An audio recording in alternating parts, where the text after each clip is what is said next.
Hey, Shawnee from SpeedCubeReview.com. I'm a pretty big supporter of Rubik's brand as far as how their puzzles are. A lot of people say they're not great. As someone who has used basically every major puzzle ever produced, they're not bad. However, their bigger cubes were usually pretty awful to use. And they came out with a new 4x4. I found it thank you to a friend who posted it online. I was like, I need to get that. I need to check this out. So here we go. This is the Rubik's Master. They used to call it the, what was it? Let's see, the Rubik's 3x3. Then there was the Professor Cube. Was that the right one? The Rubik's 4x4.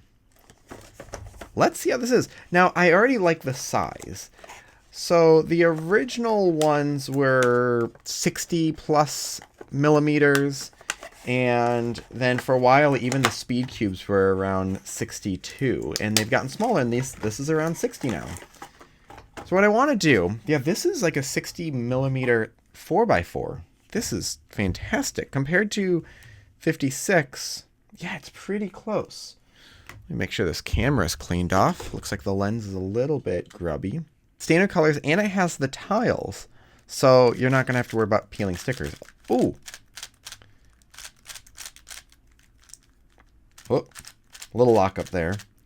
It's a little tight. They do have actual screws, so you can adjust the tensioning of this. I'm going to leave it as is for right now. And I'm going to just scramble this up. So if you don't know how to solve a 4x4, it's not super different from a 3x3. Yeah, I'm going to do a solve that is not tensioned. And I'm going to do another solve that is like adjusted and lubricated and all that stuff. Okay, back to what I was just saying. If you've never solved a 4x4, you basically turn a 4x4 into a 3x3 and then hope to not have what they call parity, which there's even an odd parity. People often use the term parity incorrectly. So a 4x4 can have odd parity, meaning you can just have like two pieces switched there. Technically, PLL parity is even parity, but now we're getting into weird terms. So yeah, I'm going to move my camera just a little bit. Nope, right there. Okay.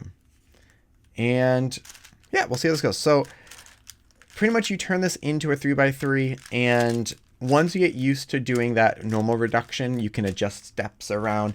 So if you move steps one way, it's like doing what they call a Yao method. I like doing Hoya method, find that much nicer and much faster even. So here we go. Let's do a little bit of this. I'll start with doing a green center. So we've got, and then trying to look around the camera. I'll just stare at the camera, which will be a little bit slower, but that'll work. Okay, white center's done. Let's do the red center. Now before I do the other centers, I'll do the edges. So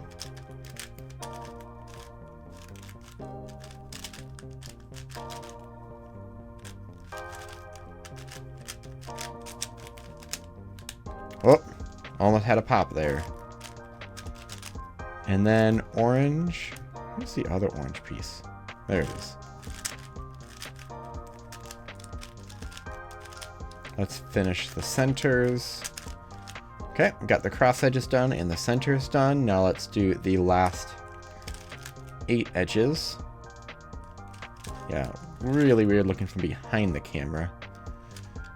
But, oh yeah, I need to move my head to be down here. This is rough. Come on. There we go. Although, no, I'm missing something. What am I missing? Oh, that.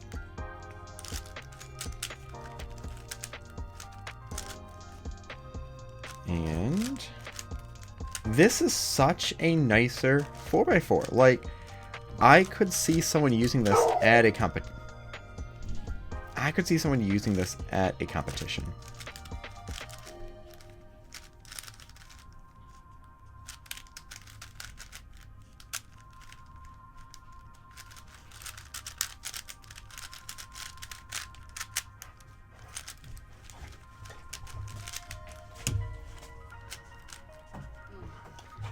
And there is the parity here. What? Last person? Okay, so yeah, that was parity at the end. Or what people will call PLL parity, because you have the PLL stage, and those just need to be swapped. And there's a few different versions of this algorithm you can do to be a little bit different. Yeah, I can see someone using this for a competition. It's not awful by any means. The structure is a newer structure, like something you would see from Moyu or Chi. It's the fact that I kind of almost got a lockup there worries me, so I don't really want to loosen it too much at all. I'll do just maybe a half a turn. I mean, the fact there is tensioning things is nice. And I'm going to move the camera out this way and angle it so that way I can see the puzzle as I'm solving. So, sorry about the odd angle, but I'm going to do it so I can have a much nicer solve. I'll just hand scramble this. This is wonderful. This really is wonderful. Will the top solver switch from the Moyu GTS or WRM or the X-Man? I forgot what the name of it is. No, they won't be doing that. See, there's already something stuck here. There we go. Yeah, I don't want to loosen it anymore. Just have to be a little accurate. So they won't be switching from that. But let's see what times we can get with this. Now, it's been a while. I would say at a competition, averages low 50s. At home, I've gotten mid 40s and I've gotten solves that are in the 30s. But we're not going to expect that because I have not been practicing.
If there were magnets, it would be so much better.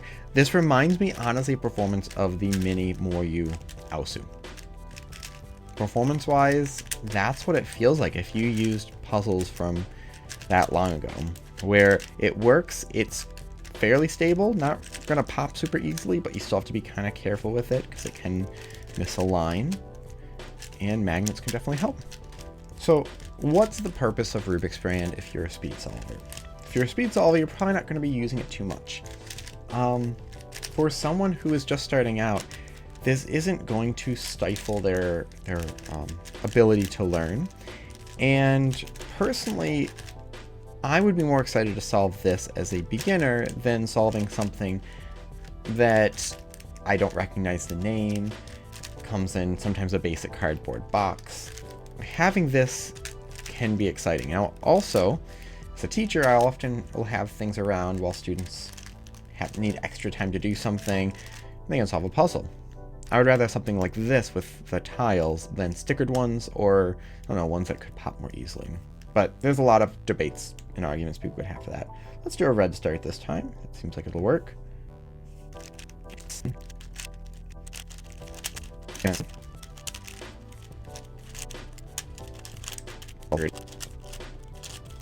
It's hard to find, but I'm still a big fan of Maru lube. Problem with this sort of stuff is it dries out in like a day, and can leave a powdery residue. But for a quick moment, you get a big burst of speed. To me, no lubrication on the market has ever come close to that. Everything people say, oh, this is just like it. Nope. So much faster. Cubes like this also don't need lubrication. If you're worried about getting it and need lubrication, you don't need it. And if you're really worried about getting times in the 30-second range, get something else. For those who say that Rubik's is behind, like, yeah, they're not the greatest speed cube in the world, but they're keeping up compared to other places. Like, if you want to know a company that's not keeping up, it's VCube. And if you don't know what VCube is, it's exactly my point. Okay. Awesome. We're going to leave it at that. So I'll put a link in the description where you can get this. It's not bad.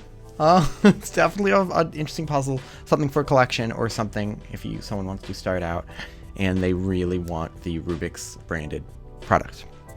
Thank you very much for watching. Please hit like, subscribe for more content like this in the future, and as always, stop by speedcubeview.com for more news and reviews.